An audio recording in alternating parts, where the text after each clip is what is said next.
السلام عليكم ورحمة الله وبركاته. سو dhawaada daawadayaal halkan waxa ku aragtaan wiil Soomaaliya oo sameynaya gacantiisa ku sameynaya waxyaabo baahiyaadka ugu waaweyn ee dadku u baahan yihiin. Waayahay waxa laga yaabay qaarkiin garanayaan qaarna aanay garanaynba. Kuwa aan garanayn waxaan idin leeyahay waa wiil Soomaaliyeed. Meeqaamka iyo uu sumcadda u dhexdeena ku leeyahayna waad aragtaan waxa loo yaqaan tumaal. waxaan idin leeyahay cidda meeqaamka dhexdeena ku leh waa ayo. أنا أنتبه كده بجيني يا سبسكرايب هذا اليوتيوب كده داور اسم مالها كلا أردنا ده يدلف تيجي واجب كده تقدر الشاشة شرقة برنامج كا وبرنامج كده عن إذا كنت سلق عليه هرانا وقبل لنا قاضي إن التاجر قف كستو الصوماليا والدنيا ده كل كده وشكر بيه مالك سافر يمكن واتعيش لكن وح إنه مقام الصومالي قادنا كرو قادنا وحوي قف إسلام الدليل إنه لهنا متشاهد كذا دولة هلوين الصومالي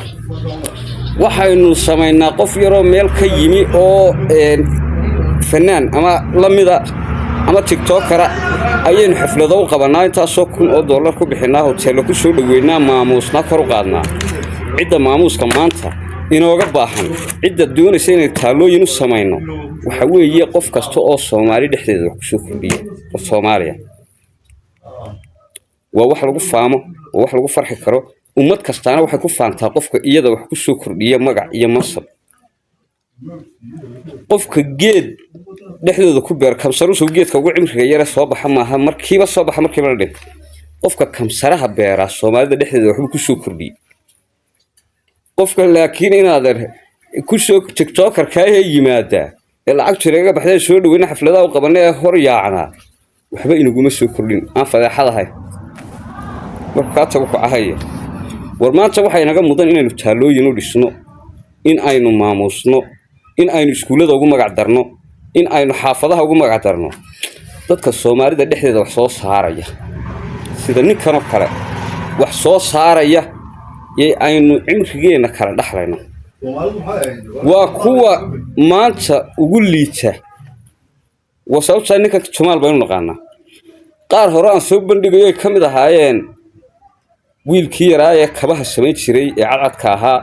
ee kabatolo inuu naqaan waxba qaar markay comment ugu soo qoray kabatolo ta kuma qalato milyanka aad ka heshay TikTok dhamaantii horta waxay idin sheegaya in cidda aynu magaca iyo manqaabka ku leenahay ay tahay waxaynu nagu keesan waayahay waxaad garanaysaa nimanka inay yaro waqti dhaweyd saacad yaro aan waxba ka dawaa ahayn oo ku caaga ciyaalkeenu xidhaana ayuu hindisay oo sameeyay waayahay markaasaa waxa meeqaamka kor loogu qaaday waxay ahayd in dhinac walba la iska taagay in magaciisa kor loo qaaday in lagu kharash gareeyay $1 million lagu kharash gareeyay hadama waxa waaweyn saacadu wax shaqeeya oo 1900 la xiran jiray laakiin macnaha maxaa laga doonayaa wax Mareykanku iska leeyahay uu sameeyay oo dhexdiisa lagu sameeyay buugana waa la galiyay buugga fikrada inaga maalin walba qof baa wax sameeyo markaas uu niyad sabaa markuu waxa soo bandhigay cidiba saa u eegay qof waalan loo arko ayuu niyad sabaa waxaan isku garab taagayaa qof kasta oo Soomaalida magaceeda kor u qaada waxna ku soo kordhiya wax kasta oo maanta aynu u baahanahay weynu iibsanaa waxana adduunka waxa la isku guuleystaa waxa weeye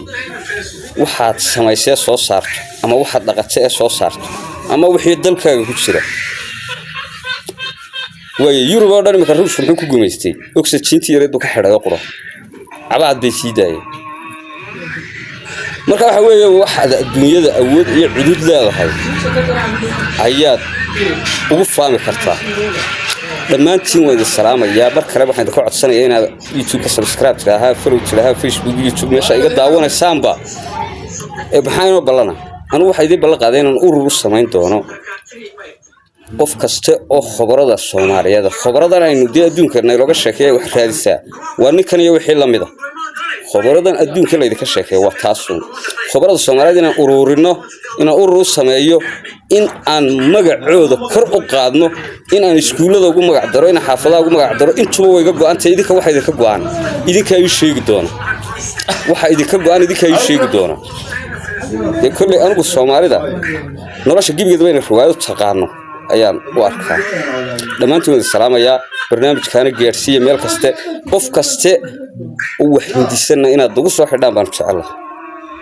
sababtoo waxaan doonaynaa in aan khubaro samaysano khubaro Soomaalida